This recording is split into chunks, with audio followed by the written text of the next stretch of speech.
রাধে রাধে রাধে রাধে কৃষ্ণা। সুপ্রভাত বন্ধুরা। এখন বাজে সকাল 6টা আর আমি দেখো ঘুমের থেকে উঠে পড়েছি। উঠে পড়ে আমি আগে দরজাটা খুলে নিলাম, নিয়ে আর পর্দাটা সরিয়ে দেখি মানে কালকের বৃষ্টি হচ্ছিল, আজকের সুন্দর রৌদ্র বেরিয়েছে। তো দেখো 6টা বাজে, দেখি মনে হচ্ছে যেন অনেক বেলা হয়ে গেছে। আর আমরা রাত্রে তো মানে 11টার পরে ঘুমাই, তার জন্য উঠতে একটু দেরি হয়ে যায়। তো দেখো আমি উঠে পড়েছি, উঠে পড়ে দরজাটা খুলে নিয়েছি। আর নিয়ে আমার প্রথম কাজ হচ্ছে গেট খোলা। তো এই দেখো আমি গেটটা খুলে নিচ্ছি, মানে এই গেটটা খুলে আবার যাব গ্যারেজের গেটটা খুলতে। তো এগুলো আমার প্রত্যেক দিনের কাজ, প্রত্যেক দিন সকালবেলা উঠেই এগুলোই আমাকে করতে হয়। আর আমি দেখো মানে গ্যারেজের যে গেটটা ছিল সেই গেটটার চাবি খুলতে যাচ্ছি। তো চাবি খুলে নিয়ে তারপরে এই গ্যারেজটা আমাকে সবটাই ঝাড় দিতে হবে। তো দেখো আমি গ্যারেজ মানে চাবিটা খুলে আর চাবিটা মানে তালাটা গ্যারেজের গায়ে লাগিয়ে দিয়ে আর মানে দেখে আর চলে আসছি। আর এসেই দেখি রিজার্ভারে জল ফুল হয়ে গেছে। তো তার জন্য আমি আবার দেখে রিজার্ভার মানে পাম্পটা চালিয়ে নিলাম, না হলে তো উপরের লোক জল পাবে না। তো তার জন্য রিজার্ভারে দেখি জল ফুল হয়ে গেছে, জল পড়ে যাচ্ছে। আর এখানে দেখো আমি চলে এসেছি আমাদের পাম্পের ঘরে। তো পাম্পের ঘরটা হচ্ছে সিঁড়ি, দেখতে পাচ্ছ সিঁড়ির এই সাইডটা, এই যে দেখো ওখানে নিচে পাম্প আছে আর সুইচটা ওই উপরে। তো আমি পাম্পটা অন করে দিলাম, নিয়ে তারপরে পাম্পটা চলছিল, আমি চলে এলাম। এসে আমার আরও কিছু কাজ ছিল, তো সেই কাজগুলো আমি একে একে করে নিচ্ছি। তো তোমরা দেখতে থাকো। আর এই দেখো কিছু কাজ করতে করতে দেখি পাম্প ফুল হয়ে গেছে, উপর দিয়ে জল পড়ছে। তো আমি আবার গিয়ে পাম্পটা বন্ধ করে আসলাম। তো দেখো আমি পাম্প বন্ধ করতে যাচ্ছি, আর পাম্প বন্ধ করে আর আমি আবার মানে বেরিয়ে আসলাম পাম্পের ঘর থেকে। তো এগুলো আমার মানে প্রত্যেক দিন আমাকে করতে হয়, এই কাজগুলোর জন্যই আমরা এখানে থাকি। তো তোমরা সবাই বুঝতে পারছো। আর এখানে দেখো আমার ছেলে আর ওর বাবা করে শুয়েছিল, তো ওরা ঘুমের থেকে উঠে পড়েছে। আর আমি এসে আগে বিছানাটা সুন্দর করে গুছিয়ে নিচ্ছি। আর আমার বিছানা মানে বিছানার চাদর টান টান না থাকলে আমার একদম ভালো লাগে না। আর আমার সবসময় বিছানাটা মানে সুন্দর করে গুছিয়ে রাখলেই সব থেকে ভালো লাগে। আর এই দেখো তোমাদের দাদাভাই ঘুম থেকে উঠে পড়েছে, উঠে পড়ে ও মুখটা ধুয়ে এসে আর আমাকে জিজ্ঞেস করছে কি ভিডিও করছো। আমি বলছি হ্যাঁ। আর এখানে দেখো আমি বিছানাটা সুন্দর করে ঝেড়ে নিয়ে তারপরে ঘরটা ঝাড় দিয়ে নিচ্ছি। তো আমার ঘরটা খুব একটা বড় না, একটা ঘরের ভিতরে রান্না বান্না সব করতে হয়, আর এক সাইডে খাট আছে, তো ওখানে আমরা থাকি। তো দেখো আমি আমার সকালবেলা উঠে আমার অভ্যাস আগে সকালবেলা বাসি বিছানা ঝেড়ে ঘর ঝাড় দিয়ে গ্যাসটা মুছে নেওয়া। তো দেখো আমি গ্যাসটা সুন্দর করে মুছে নিচ্ছি। আর কালকে সন্ধেবেলা গ্যাস মোছা ছিল, তো মানে রান্না খুব একটা হয়নি, ছোটোখাটো রান্না হয়েছিল, তো গ্যাসটা খুব একটা নোংরাও হয়নি। তো তার জন্য আমি একটা ভিজে নেতা করে আর গ্যাসটা সুন্দর করে মুছে নিচ্ছি। তো দেখো আমি মানে আমার গ্যাস মোছা, সকালবেলা গ্যাস মোছা, ঘর ঝাড় দেওয়া, ঘর মোছা, এগুলো আমার না করলে সকালবেলা উঠে মনটা আমার একদম ভালো লাগে না। আর গ্যাস নোংরা থাকলে তো আমার মানে একদম রান্না করতে ভালো লাগে না, আর মনে হয় আমি কোনো কাজই করিনি। তো দেখো আমার গ্যাস মানে মোছা হয়ে গেছে। আর তোমরা এবার গ্যাসটা দেখে নাও কেমন পরিষ্কার হয়েছে। তো সংসার তুমি যেমন করে গুছিয়ে রাখবে, তোমার সংসার ততটাই সুন্দর থাকবে। তো সংসারের কাজ তুমি যদি মন দিয়ে করো না, তো মানে সংসারটা খুব সুন্দরভাবে সেখানে থাকতেও ভালো লাগে, তখন সংসারটা একটা মন্দিরে পরিণত হয়। তো দেখো এই যে আমার গ্যাস পরিষ্কার করা হয়ে গেছে। আর গ্যাসটা কেমন পরিষ্কার হয়েছে বলো তো? তো আমার গ্যাস সবসময় এরকম পরিষ্কার থাকে। আর তারপরে দেখো গ্যাস মুছে আমি ঘরের মেঝেটা একটু মুছে নিলাম। আর এই যে এখানটা দেখতে পাচ্ছ, এইগুলো না মানে জলের ট্যাঙ্কির উপরে ঢাকনাটা, তো তার উপরে সিমেন্ট করা, তো তার উপরেই আমাদের ঘরটা। আর এখানে দেখো আমি মানে ঘরটা সুন্দর করে মুছে নিয়ে, আর এই দেখো রাতে কটা বাসন পড়েছিল, তো আমি বেশিরভাগ রাতেই বাসন মেজে রেখে দেই, তো কালকের আর মাজেনি, তো সেই বাসনগুলো আমি একটু মেজে নিচ্ছি। আর কালকে তোমাদের দাদাভাই বাজার থেকে মাছ নিয়ে এসেছিলো, তো সেই মাছটা হচ্ছে ওই যে বড় প্লাস্টিক ঝুড়িটা দেখতে পাচ্ছ, ওতে ধুয়েছিলাম। তো মাছ ধোয়ার পরে আমার ঝুড়ি সাবান দিয়ে না ধুলে আমি মানে সে ঝুড়ি আর ঘরে রাখি না, আমার খুব গন্ধ বেরোয়, অনেকে ধোয় না। তো দেখো আমি ঝুড়িটা মানে সুন্দর করে ধুয়ে বাসনগুলো মেজে তারপরে জল দিয়ে ধুয়ে নেবো। তো এক এক করে আমি বাসনগুলো মেজে নিচ্ছি, আর মেজে নিয়ে তারপরে জল দিয়ে ধোবো। তো তোমরা দেখতে থাকো।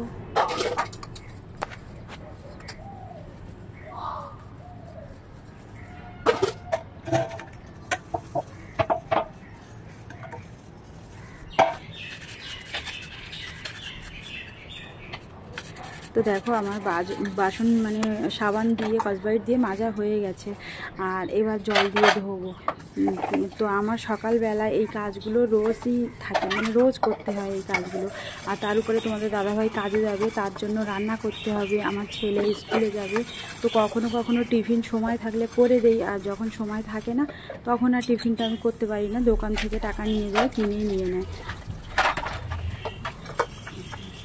আর এখানে দেখো আমার কড়াই না, কড়ার ভিতরটা মানে সুন্দর সাদা না হলে আমার রান্না করতে একদম ভালো লাগে না। তো তার জন্য দেখো, আর এই কড়াইটা এত সুন্দর, মানে মাছ ভাজা বা কোনো কিছু ভাজা খুব সুন্দর হয় এই কড়াইটায়। তো এই কড়াইটা না আমাকে একজন গিফট করেছিল, মানে আমার একটা দিদি হয়, তো তাকে দিদি বলে ডাকতাম। তো সেই দিদি আমাকে এই কড়াইটা গিফট করেছিল। তো দেখো এই কড়াইটা খুব সুন্দর, আমার তো খুব পছন্দের, তার জন্য আমার এখনও দুটো কড়াই আছে, তো তাতে রান্না করি না, আমি এইটাই রান্না করি, আমার খুব ভালো লাগে। আর এখানে দেখো আমার মানে বাসন তো মাজা হয়ে গেছে, এবার ধুয়ে নিচ্ছি সুন্দর করে। তো বাসনগুলো ধুয়ে, আর ওই যে ঝুড়িতে দেখছো, ওই ঝুড়িতে আমি জল ঝরতে দিয়ে দিই বাসনগুলো। তো জল ঝরা হয়ে গেলে তারপরে ঘরের ভিতরে আমার বাসনের র্যাক আছে, তো তাতে সাজিয়ে রাখি। তো এখন মানে ঝুড়িতে বাসনগুলো রেখে দিচ্ছি যাতে জলটা ঝরে যায়। আর জল ঝরে গেলে না বাসনের গায়ে একদম দাগ থাকে না। অনেক সময় মানে সাবান দিয়ে বাসন মাজলে তার গায়ে সাদা সাদা দাগ পড়ে না। তো আমি দেখো হাতে একটা মোজা নিয়ে নিয়েছি, তো এই মোজাটা দিয়ে আমি বাসনগুলো মানে ডোলে ধুয়ে নিই, তার জন্য না বাসনের গায়ে কোনো মানে সাবানের ছোপ লেগে থাকে না। আর এখানে দেখো আমার বাসন ধোয়া হয়ে গেছে, আর বাসনগুলো জল ঝরতেও দিয়ে দিয়েছি। দিয়ে এবার আমি মানে ওই কলপাটটা সুন্দর করে ধুয়ে নেব। তো বন্ধুরা দেখো আমার বাসন মাজা কমপ্লিট, আর এবার যাব আমি ঝাড় দিতে। তো অনেকটা জায়গা ঝাড় দিতে হয়, ফ্ল্যাটের নিচটা অনেকটাই বড়, তো ঝাড় দিতে হয়। তো প্রত্যেক দিনই আমাকে এই মানে ফ্ল্যাটের নিচটা সমস্তটা ঝাড় দিতে হয়, সামনে পেছনে করে। আর দেখো এখানে আমি ঝাড় দেবো বলে আমাদের ঘরের সামনে দিয়ে আগে ঝাড় দিয়ে নিচ্ছে। তো আমাদের ঘরের সামনে দিয়ে ঝাড় দিতে অনেকটাই জায়গা। তো এটা হচ্ছে সামনের একটা পার্ট, আর সাইডে এখনও অনেকটাই আছে জায়গা। তো দেখো আমি একটু একটু করে সবটাই ঝাড় দিয়ে নিচ্ছি। আর এই যে দেখো লিফটের সামনে, তো লিফটের সামনেটাও আমি সুন্দর করে ঝাড় দিয়ে নিচ্ছি। আর সকালবেলা আমার অনেক কাজ থাকে। আর এরপরে আমার ছেলে আবার স্কুলে যাবে, ওকে গুছিয়ে দিতে হবে। আর তার উপরে আছে আমার গোপুসোনা। তো আমি সকালবেলা মানে সমস্ত কাজ করে নেই তাড়াতাড়ি করে, যাতে আমার মানে গোপুসোনাকে ঠিক টাইম মতো তুলতে পারি। তো কোনো দিন একটু দেরিও হয়ে যায়, তো আমি কোনো দিন 8:30টায় তুলি বা 9টাও বেজে যায় কোনো দিন। তো তার জন্য আমি সকালবেলা উঠে 1 মিনিটও বসি না। তো আমার কাজগুলো আমি আগে করে নেওয়ার চেষ্টা করি। আর দেখো আমি একটু একটু করে ঝাড়টা দিয়ে নিচ্ছি। তো তোমরা তো জায়গাটা দেখতেই পাচ্ছ, অনেকটা জায়গা, এটা তো এক সাইডে, আর এই সাইডে আরও জায়গা আছে। আর এখানে দেখো আমার ছেলেকে ব্রাশ করতে দিয়ে দিয়েছিলাম, ও ব্রাশ করে এসছে, এবার ও স্কুলে যাবে, ওকে আমি আবার রেডি করে দিচ্ছি। সকালবেলা না আমার এক মুহূর্ত টাইম থাকে না। তো দেখো ওকে রেডি করে দিয়েছি, আর আজকের ওকে না টিফিন বানিয়ে দেয়নি, ওর বাবা টাকা নিয়ে গেছে দোকান থেকে কিছু কিনে দেবে। আর ওকে রেডি করে ওর বইপত্র সব গুছিয়ে দিয়েছি, আর ওর বাবা নিয়ে যাচ্ছে ওকে স্কুলে দিয়ে আসতে। তো দেখো ওরাই ওই স্কুলে চলে গেল, আর আমি এবার জামা টামা চেঞ্জ করে শুদ্ধ বস্ত্রে এবার ঠাকুর ঘরে যাবো আমার গপুকে তুলতে। আর এই দেখো আমি চলে এসেছি আমার মানে ঠাকুর ঘরে। আমার গোপুসোনা ঘুমিয়ে আছে, একজনকে তো রেডি করে স্কুলে পাঠালাম, আর একজনকে এবার তোলার পালা। তো আমার গোপুসোনা দেখো ঘুমিয়ে আছে। এখন তো বন্ধুরা অনেকেই বলে যে গোপাল নিলে অনেক নিয়ম করতে হয়, সকালে তুলতে হয়, দুপুরে স্নান করাতে হয়, রাত্রে সেবা দিতে হয়, দুপুরে সেবা দিতে হয়, মানে অনেক ঝামেলা। তো এই মনে করে এই ভয়ে অনেকেই গোপাল নেয় না। কিন্তু আমি একটা কথা বলি যে আমি এত কাজ মানে ঘরের নিজের সংসারের কাজ পরের কাজ সামলেও আমার একবারও মনে হয় না যে আমার গোপাল সোনাকে নিয়ে আমি খুব ঝামেলা, বা আমার গোপাল সোনার জন্য আমার অনেকটা সময় চলে যাচ্ছে বা দেরি হচ্ছে। শুধু একটাই কথা, কি বলো তো, তুমি যদি কাউকে মন থেকে ভালোবাসো, মন থেকে বিশ্বাস করো, সেবা করো, তো তুমি তার জন্য দেখবে তোমার সময় সময় এমনিতেই বেরিয়ে যাবে, তুমি যতই কাজ করো না কেন। তো এখানে দেখো আমার গোপু সোনা, তো একজনকে তো স্কুলে পাঠালাম, আর একজন ঘুমিয়েছিল তাকে তুললাম, এবার এনার পালা, তাকে গুছিয়ে পাঠিয়েছে, এবার এনাকে গুছিয়ে দেবো। তো দেখো আমার গোপু সোনা ঘুমের থেকে উঠে বসে পড়েছে, আর আমি ওর বিছানাটা সুন্দর করে গুছিয়ে রেখে দিলাম। তো আমি দুপুরে আর শয়ন দেই না, তার জন্য বিছানাটা আমার আর লাগে না। আর গোপু সোনা সকালবেলা উঠে পড়েছে, আর ওকে একটু জল খাইয়ে নিলাম। ছোটো মানুষ সারা রাত ঘুমিয়েছিল, তো গলাটা শুকিয়ে যেতে পারে, তার জন্য ওকে একটু জল খাইয়ে নিলাম। নিয়ে আর ওকে আমি বসিয়ে রেখে ওর খেলনাগুলো ওর ধারে দিয়ে, আর আমি মানে রাত্রের কিছু বাসন ছিল ঠাকুর ঘরে, তো সেগুলো মেজে আনতে গেছিলাম। আর এই দেখো কটা গাছে ফুল হয়েছিল, ফুলগুলোও তুলে নিয়ে আসলাম। তো এনে এবার আমার গপুকে আমি সুন্দর করে হাত মুখ মুছিয়ে দেবো। তো দেখো আমি আর সকালে স্নান দিচ্ছি না, আজকের আমার সিঁড়ি ঝাড় দিতে হবে, অনেক কাজ এখনও বাকি। তোমাদের দাদাভাই কাজে যাবে, ওকে টিফিন বানিয়ে দিতে হবে, তো তার জন্য। আর আজকের যেদিন তোমাদের দাদাভাই দূরে কাজে যায় দুপুরে টিফিন নিয়ে যায়, কিন্তু আজকের কাছাকাছি কাজে যাবে, তার জন্য শুধু সকালের টিফিনটাই বানাবো, আর দুপুরের রান্নাটা দুপুরবেলায় করব, তাই একটু চাপ কম আছে। তো দেখো আমার গোপুসোনাকে আমি রাত্রে শয়নের সময় জামা খুলিয়ে শুয়েছিলাম, তো সকালবেলা ঘুম থেকে তুলে হাত মুখ মুছে একটা জামা পরিয়ে নিলাম। আর এখানে দেখো একটা তুলসী পাতা তুলে নিয়ে আর গোপুসোনার চরণে নিবেদন করে দিয়েছি চন্দন সহযোগে দিয়ে, আর আমার গোপুসোনাকে চন্দনের তিলক পরিয়ে দেবো। আর অন্য অন্য ঠাকুরগুলোকেও আমি চরণ মুখ সব কিছু মুছিয়ে নিয়েছি। তো নিয়ে তারপরে আমার গোপুসোনাকে সকালের ভোগটা নিবেদন করব। তো দেখো গাছের থেকে যে ফুলগুলো নিয়ে এসেছিলাম তার ভিতরে কটা রেখেছি দুপুরের জন্য, আর কিছু দিয়ে গপুকে সাজিয়ে নিচ্ছি। তো সকালবেলা আমি যতই কাজ করি না কেন আমি চেষ্টা করি একটু তাড়াতাড়ি গপুকে তোলার জন্য। তো তোমরা তো বুঝতেই পারছো আমার এখানে অনেকটাই কাজ, নিজের সংসারের কাজ, একটা বাচ্চা সামলিয়েও অন্যের কাজ সামলে তারপরে আমাকে সব কিছু করতে হয়, তার জন্য কোনো দিন একটু দেরিও হয়ে যায়, 9টা বেজে যায়, আর কোনো দিন আবার সকালে হয়ে যায়। তো আমি চেষ্টা করি সকাল সকাল আমার গপুকে তুলে সেবাটা দেওয়ার জন্য। তো এখানে দেখো আজকে সকালে আমি গপুকে মুড়ির মোয়া দিয়ে সেবা দেব। তো দেখো আমার গপুর জন্য একটা আসন পেতে নিয়েছি, আর গপুকে মুড়ির মোয়া দিয়ে তার উপরে তুলসী পাতা আর 1 গ্লাস জল নিয়ে তাতে তুলসী পাতা দিয়ে দিয়েছি। তো এটা ছিল আমার গপুর সকালের প্রসাদ। তো ওকে আবার দুপুরবেলা আমার ছেলেকে স্কুল থেকে নিয়ে এসে তারপরে ওকে আবার দুপুরের সেবাটা দিয়ে নেব। তো যদি সময় থাকে ওকে স্কুলে আনতে যাওয়ার আগে আমার গপুকে স্নান করিয়ে দুপুরের পুজোটা দিয়ে যাব। তো এখানে দেখো তোমরা আমি গপুকে সকালের প্রসাদ দিয়ে দিয়েছি, আর নিত্যদিনের সেবার মতো এখন আমি সকালের ভোগ আরতিটাও করে নিচ্ছি। তো আমি এখানে প্রদীপ ধূপ আর ফুল দিয়ে আরতি করে নেব। তো তোমরা সবাই আরতি দর্শন করো আর আমার গপুর ভোগ দর্শন করো।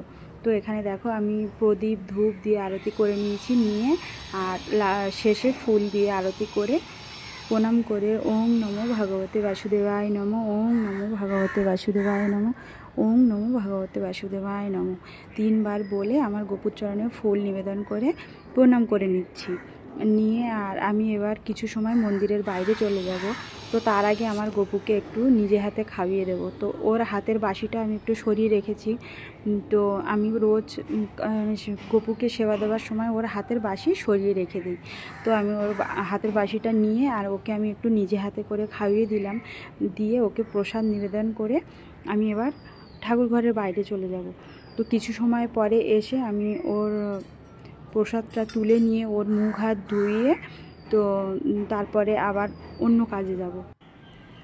তো সকালবেলা আমি চেষ্টা করি আমার গপুকে একটু ভালো কিছু জলখাবার দেওয়ার। তো যেদিন যেমনটা থাকে আমি সেই দিন তেমনটাই দেই। তো কোনো দিন আমি বিস্কুট দেই, আবার কোনো দিন আজকে যেমন মুড়ির নাড়ু দিয়েছি, আবার কোনো দিন যখন কিছুই না থাকে তখন বাতাসা জলও দিয়ে দেই বা নকুলদানাও দিয়ে দিই। তো দেখো আমার গপুকে সেবা দিয়ে ওর প্রসাদ তোলা হয়ে গেছে। আর এখানে সকালবেলা রুটি খাওয়ার জন্য রুটিতে তরকারি খাওয়ার জন্য আমি ছোট্ট করে বেগুন আর আলু কেটে নিয়েছিলাম, তো সেইটা ভেজে নিচ্ছি। তো নিয়ে এটা সকালের টিফিন রুটির সঙ্গে খাওয়া হবে। তো এই ছিল আমার সকালের সমস্ত কাজ সেরে গোপাল সেবা।